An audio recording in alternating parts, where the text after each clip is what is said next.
welcome back to the second half of our first show in The Future We Need and How to Get It.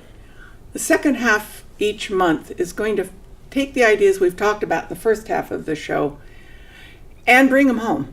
Look at what is already happening in our community, the leadership that is here, the kinds of things that people are engaging in or might want to. This month's show is focused on changing the story. And what I mean by that, at the moment, I'm not talking about changing people's political views. I'm not talking about debate and dialogue around those views, important as that can be. I'm talking about something even deeper. The story I'm talking about is our deep-held beliefs about what is possible, who we are, what matters, who we connect with, who we feel is someone we can share with, who feels part of our tribe and not. Those sorts of underlying beliefs have this huge impact on what we try to do. And in particular, I talked in the first half of the show about what sorts of changes to the story can help change our future. And right now my focus is on the fact that we are carrying underneath a lot of beliefs that work against our efforts to make a difference. So the first part of the show was focused on what sorts of changes to the story would, within our own thinking, could help create the future we need. But then the second question always after the what is the how. How do you do it? How do we create the kinds of conversations? And a huge amount of what shapes our thinking about the world, where we get most of our information about the world these days, is through media.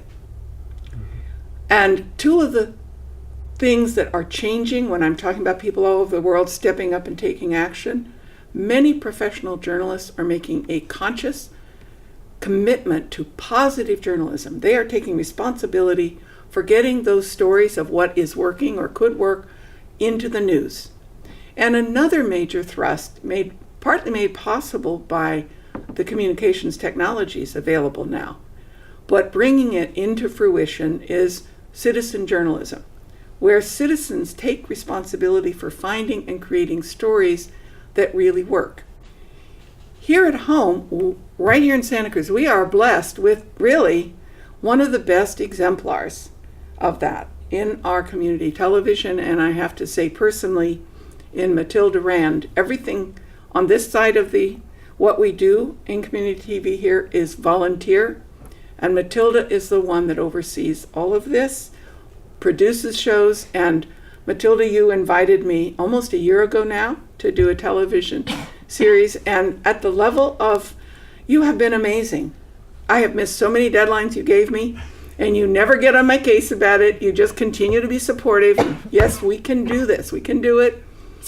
And so I wanted to have this part of the show where we talk about local citizen leaders focused on you, Mathilde Rand, and your experiences here and your sense. I know that you have been a strong advocate of citizen journalism.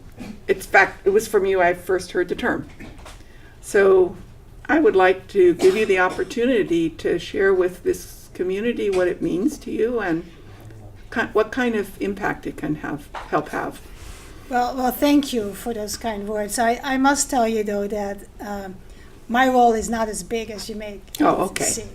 I truly believe in citizen journalism. I very much believe in community television. As you know, being in this studio, we have here 8 volunteers that are spending their Saturday afternoon to tape this for the people at home and support you in your tremendous outreach to the community, helping, giving us some hope, but not false hope, but true hope. So having said that, I am one of many at community television. I happen to be the chair of the Volunteer Advisory Committee, but we have plenty other people who do very important work within the Volunteer Advisory Committee. So I just want to make sure that I'm part of a team. And I think that is the important aspect that you probably want to hear, is that citizen journalism is a team effort. Let's say that Leo here, he, has a group of people that he's involved in, and he says, I want to know, I want to get that on TV. We're doing some things. What do I need to do? And so what the volunteers at community television in public access do is we invite them to come to an orientation, and people go to communitytv.org and sign up for an orientation, which is free, kind of get an idea what it's about. And then if he's, gets the spark, he takes the camera class that makes it possible that people can see us right now, and an audio class and director and all that. So part of what we do is not only having your program and other people's program on here, but we also train people to empower them and encourage them to make their own programs. And also we have a field camera class where we teach people how to use our field cameras, which people can rent for a very low price, and they can go out in the community and truly start a citizen journalism and go and ask people that they know that may not want to come in the studio, but they may want to talk to you, on tape, tell their story. Because one thing in the citizen journalism that I'm involved in is that people have stories. And if we tell their stories, people will learn other truths, not, like somebody says, alternative truths. No, other truths, the way people see it, and their facts, and what we need to know about their story, their lives, and their activities. So, this afternoon I meet you for the first time, and I'm going to learn about you. So that's one part of what I do. The other part of what I do is I'm involved in community radio. We are collecting money to buy 90.7 FM, which is available, a license, and then we want to start a true community radio. Again, where there will be training of people who want to do programs, and there will be programs including, of course, music and news, local news, everything local, but also local in the sense of, and what I liked so much in your first program is local, and where the global impacts us and where we can impact globally. So community radio is an important activity that I'm involved in too. But maybe you have some other things you want to talk about citizen journalism. Well, actually, tell me a little more. How's the fundraising coming? How much what do you need? How much have you raised so far? And if anybody wants to help, where would they send money? Oh, okay. Well, that's nice of you. So people can go to centralcoastcommunityradio.org. centralcoastcommunityradio.org. Okay. And there's a survey. People can go and tell, this is what I want to hear. So that's where we already start. We want people to say what they want on the radio and how they want to be participating. And those people who say, I want a program, they will then later be invited to, get training and do that. How far are we? We're close.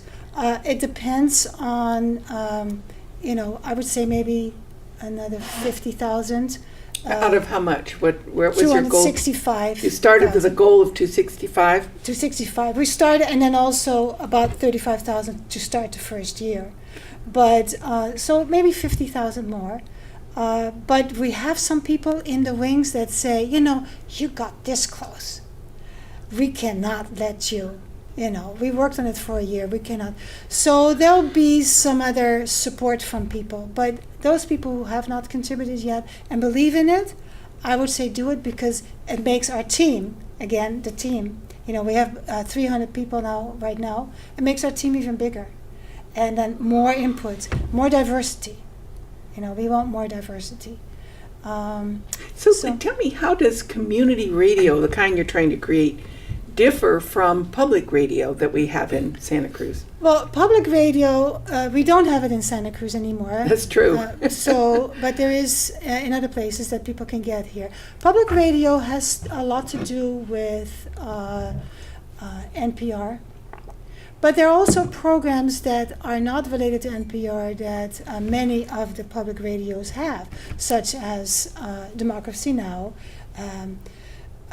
Aguilar, what's her name? Aguilar? Rose Aguilar. Rose Aguilar, and other programs like that. That, we will also decide, because NPR costs a lot of money. And that's how our previous 88.9 FM went under, because they just got too much in debt. So if you really want local voice. Right. We want local voice. And it's amazing. We have local journalists who have international and national experience, California experience. We have so much locally here that we can truly fill 24 hours with the music, cultural things, whether it's a health show, environmental shows, just regular news, and other things people want to do, poetry, and then all the different aspects of, but also talk about agriculture, talk about immigrants, anything like that. Whatever place in our community needs to be on radio, just like it needs to be on TV. I am so inspired by what you're doing, and over the summer I've had some conversations with Leo and Ero and Kathleen, and you guys have talked a lot about your generation and the notion that media, video and radio, audio are so much the way the communication occurs, and to be able to kind of reclaim ownership of that is a big part of kind of taking the lead in creating the world we want. So I'd like to just invite you to just share with us some of the things you're already doing in the community in your own sense of where you would imagine the things we talked about in the first half of the show and that we're talking about right now. Where might that fit? What impact might it have? And also, what do we need to be cautious about? Both sides of it, what we could do, but what it means to do it right, and what we need to be wary of or alert to in doing this sort of work.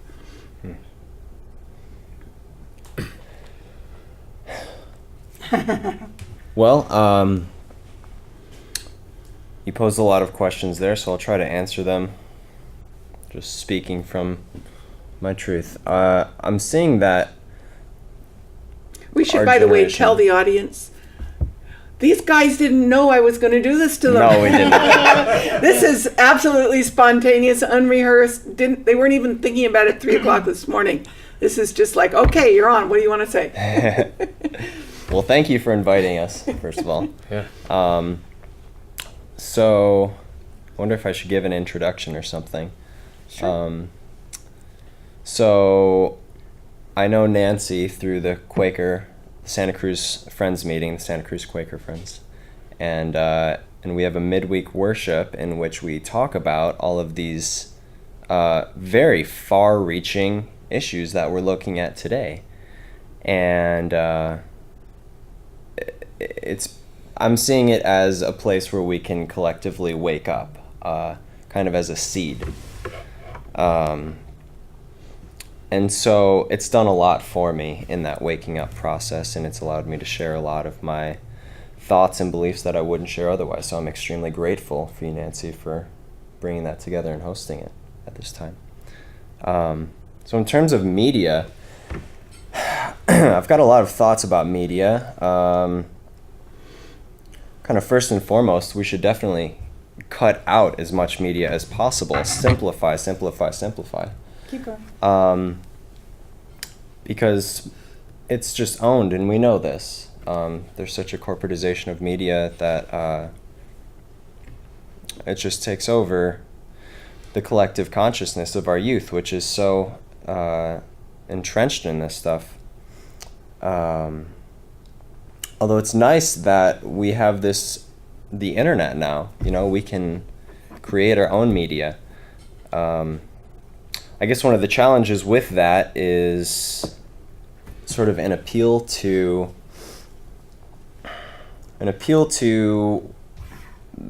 kind of either saying things that everyone else is saying, kind of like going with the flow and not having any independent expertise outside of what we've already learned on Facebook or Twitter or something like that, not actually going out into the world and doing things. So I think that's primary to distributing media, even as simply on Facebook or something like that. And yeah, so I think primary experience is essential to By whatever. primary experience, you mean like getting out and living in the world with real people and real touching things? Exactly. Dirt It and wood can't and- just be a cerebral thing that we're doing here. We have to like actually do things. So for instance, we have a very rudimentary YouTube channel, which I will not plug yet. But we have a property in Morgan Hill that Leo and I have been working on, and just doing something. Okay. So, yeah, I'll pass it to you now. I got to interfere for just a second. Yeah. Because just a year ago, you were out with your dad's truck picking up old redwood because you didn't want to see it wasted. A year later, you've got a huge business collecting old redwood, sending it around the country. It's just been astounding what you've done. And I said I was going to say, how much wood could a woodchuck save? How much wood would a woodchuck save if a woodchuck could save wood? More wood. Yeah, I like the idea of decentralizing a lot of things. I think that's where we step in with the wood. If you have to get all the wood to supply all these Home Depots, you're gonna have to cut corners, and so something like Craigslist facilitated our not only our meeting, but how I first started selling the wood, and kind of goes in with this media question. Is I think the social media movement has been such a gift to us because we can all be informed, and we can all start sharing things that are working and things that aren't working across the world. I mean, I waste time on Facebook, but I also learn more from Facebook than a lot of other means. I mean, it kind of depends on who your friends are or who you're following. You know, you have to be strategic in that way and discerning in that way. And then this decentralized thing, you can learn where to get biofuels, or what someone is doing with their converting a car to run on such a thing. I mean, biofuels are kind of something that I'm into, but just learning and through media, learning and sharing, because we all have I think we have a great intentions as a species if given the tools to and the kind of the backup. You know, I'm finding myself, Leo, as you're talking, both of you, really curious. Mathilde, if I can put this back on you, how does just the kind of flow of communications, Facebook and media and so forth, how does that differ from what you might call citizen journalism? What gets added to it or changed that makes it specifically citizen journalism? I think it's the immediacy. It's immediate. You put 1 minute something on Facebook, lots of people are going to see it and they can respond. And that, remember, with the what's it called, the spring, the Arab Spring. I mean, all of that through social media went around real fast. People knew where to go, what to look out for, and where to gather and what to bring. It was immediate. Of course, it also can be used, as we know, with the Russian thing, that you can put things on Facebook that are not true and get people in places where they're either in danger or they're just getting misinformation. It's the immediacy. I think the immediacy is important, but then at the same time, I think we need to, and you talked about being woke, woken up. We need to, as people using the different media, we need to become even more alert to separate fake and true news and who to trust. And so we're establishing different trust lines with, I met you today. My trust line with them will be increased. So if I see something on Facebook from you, I will more likely, believe what he says. So it's not just being on the Facebook, but also still having the personal connections that I think are important. And that's what citizen journalism can establish. His story, Ero's story, a little bit Kathleen's story, and I know your story.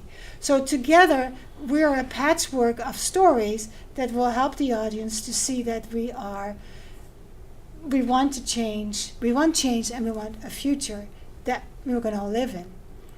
And so I would say it's the immediacy, but also at the same time being more alert about who says what and the trust lines. It's like I'm hearing immediacy and integrity. Yes. Because for me, the word journalism at its best, as a profession, as a tradition, and as an ethic, is to take a deep responsibility for the truthfulness of what it is you're doing. And that's how to bring that into this dynamic seems to me the real cutting edge of what maybe citizen journalism is about. It is communication, but it's communication with that depth of commitment to integrity and the skills that go with making that possible. Kathleen. Well, I'm increasingly concerned about the tendency for people to be always plugged in to something which is disembodied and outside of themselves. So I have to say, yes, primary experience. When you go outside your front door, what's going on in the living world around you? Do you take time to note it? Do you know the stories of the people in your neighborhood? I'm working on a theater piece which will have probably as part of its method something called story circles, where there's a topic and local people come and they each tell their story about the local contentious topic. So this is embodied media and not electronic media, and my concern is to balance all the access we have to things we imagine are occurring in places where we aren't, with our living knowledge of the place where we are. One of the things that you have already helped me be more in tune with is you're a person who has taken very seriously the notion of having a sit place. I guess that comes from John Young's What the Robin Knows, this notion of just finding a place where you sit in nature and you stay there long enough that the nature around you comes to trust you, and you start getting a real sense of how deep the living intelligence going on and heartfulness going on right around you is. And you so embody that and talk about it with such eloquence. So it really gives, it's not just get away from your screen, it's get into this real world. Yes, which takes a little bit of application and effort. Yeah. Especially because I watch my son go around always plugged in. If he's not on his screen, he's listening to a podcast. And there's something seductive about this. And so making the effort to come back into our bodies in the moment is well worth it. Well, our Sunday walks are very important to my friend and me. I actually am not on Facebook, and I do not have weird things, but I am very much involved with the TV and the radio, obviously. But my best moments to regenerate myself are going to the national parks. I love being there. Most of the time you don't have cell phone connection, and you definitely don't have TV. And it is like you said, just being there and meeting both people, animals, and just nature itself is very regenerative for me. Let me bring it back. I'm thinking full circle. Yes. This notion of changing the story we've been focusing on media because that's such a powerful means of doing that in this era. And it does give us kind of a breakthrough possibility for the changes we're talking about. But at the same time, the core of the change in the story is a deep shift in our own understanding. And that means giving ourselves space to hear ourselves, to hear the living world, connect with the living world around us, and to hear each other at a deep level. Just really listening deeply to each other, not with the notion that we have to change people's ideas, that we have to change ourselves, but that if we open up, not only does that open up new possibilities, new learning, new solutions, it opens up new joy, new commitment to living. Because part of what is going to allow us to create the future we need is to be in touch with what our needs are and be in touch with how our needs are actually met. And an awful lot of that is being in touch with the living being, the living force that we are part of. And that is what actually has brought this show and this series into being. It has taken courage and a lot of willingness for chaos and making mistakes and dropping things. It's a very, very messy process, making the world safe for messiness. So I would like to very much thank all of you, Mathilde Rand, Leo Osterbach, Ero, I'm totally blanking on your last name right this minute. Gorski. Gorski, thank you. And Cathleen O'Connell. And of course, Nancy And thank Glock-Grueneich. you. And I want to thank the friends who are here, and I want to thank my husband, Ray Glock-Grueneich, who has given me the courage and the support and the love and the understanding and an enormous amount of just practical cooking meals and taking care of business so that this could all be possible. And that is the bottom line in the long-term success of creating the future we want. Interestingly enough, the only way we can get to that future is also the future we want. Thank you. Right on.